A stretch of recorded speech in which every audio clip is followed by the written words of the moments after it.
या मतदारसंघाकडे पुरंदरबद्दल सांगायचं तर या ठिकाणी राष्ट्रवादी अजित पवार पक्षाचं पारडं जड दिसतंय। या ठिकाणी संभाव्य आमदार नेमकं कोण आहे ते एकदा पाहूयात। आणि आपण बघतोय संभाजी झेंडे राष्ट्रवादी अजित पवार गटाकडून संभाव्य आमदार होऊ शकतात असं या ठिकाणी दिसतंय। तर संजय जगताप यांना मात्र या ठिकाणी पराभवाचा सामना करावा लागू शकतो।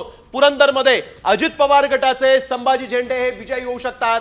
पुरंदरवासीय जे आहेत ते संभाजी झेंडेंच्या पाठीशी उभं राहू शकतात असं दिसतंय। संभाव्य आमदार म्हणून संभाजी झेंडेंना इथं पसंती मिळत असल्याचं पाहायला मिळत आहे। आणि संजय जगताप यांचं जे कडवं आव्हान होतं ते मात्र इथं संपुष्टात आलेलं आहे, कारण संभाजी झेंडेंनी आपण बघतोय की पुरंदरमधून जी काटेकी लढाई होती त्या लढाईमध्ये यश मिळवू शकतात, कारण पुरंदरचे जे नागरिक आहेत ते मात्र संभाजी झेंडे यांच्या नावाला पसंती देत असल्याचं दिसतंय। आणि आता पुरंदरमध्ये संभाव्य आमदार म्हणून संभाजी झेंडे यांचं नाव पुढे आलेलं आहे। तर नेमका संभाजी झेंडे हे संभाव्य आमदार असण्याची नेमकं कारण काय आहेत आपण थेट जाणून घेऊयात। पुरंदरमधून आपले प्रतिनिधी अक्षय बडवे आपल्या सोबत जोडले गेले आहेत। अक्षय, काय नेमकं हे माजी सनदी अधिकारी आहेत संभाजी झेंडे, नेमकं अजित पवार पक्षाच्या या उमेदवाराला निवडण्याची काय कारण आहेत?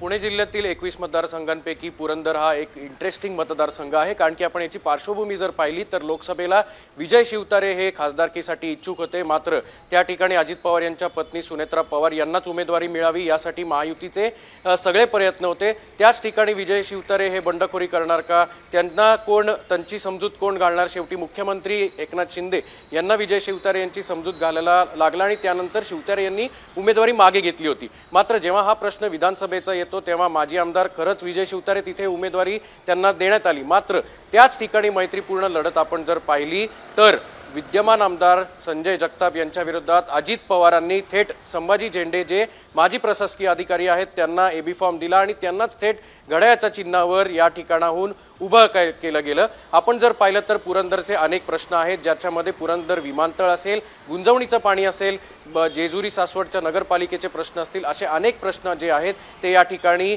अतिशय मूलभूत प्रश्न म्हणून मानले जातात। आणि त्या ठिकाणी संभाजी झेंडे यांना अजित पवारांचं एक मोठं पाठबळ जे आहे ते देखील मिळालं। अजित पवारांचं विशेष लक्ष खरं तर या मतदारसंघावर असतं, कारण हा मतदारसंघ जो आहे तो बारामती लोकसभा मतदारसंघात येतो आणि बारामती असेल, इंदापूर असेल आणि त्यानंतर जर कुठल्या मतदारसंघाचं नाव घेतलं जातं तर तो आहे पुरंदर मतदारसंघ। विजय शिवतारे जे माजी आमदार होते, ज्या ठिकाणी त्यांनी 2014 असेल त्यानंतर त्याच्या आधी त्यांनी आमदारकी तिथनं निवडून आणली, मात्र त्यानंतर काँग्रेसचं प्रभुत्व तिथे आपल्याला पाहायला मिळालं। 2019 मध्ये संजय जगताप यांनी विजय शिवतारे यांचा पराभव केला आणि पुन्हा एकदा 2024 म्हणजे या वर्षीची जे उमेदवारीचं तिकीट आहे ते संजय जगताप यांच्याच नावावर महाविकास आघाडीने त्यांचं शिक्कामोर्तब केला। पण पुढे आपण जर पाहिलं तर संभाजी झेंडेंचं एक मोठं वर्चस्व या संपूर्ण पट्ट्यात आपल्याला संभाजी झेंडेंनी आपलं वर्चस्व या मतदारसंघामध्ये राखलेलं आहे आणि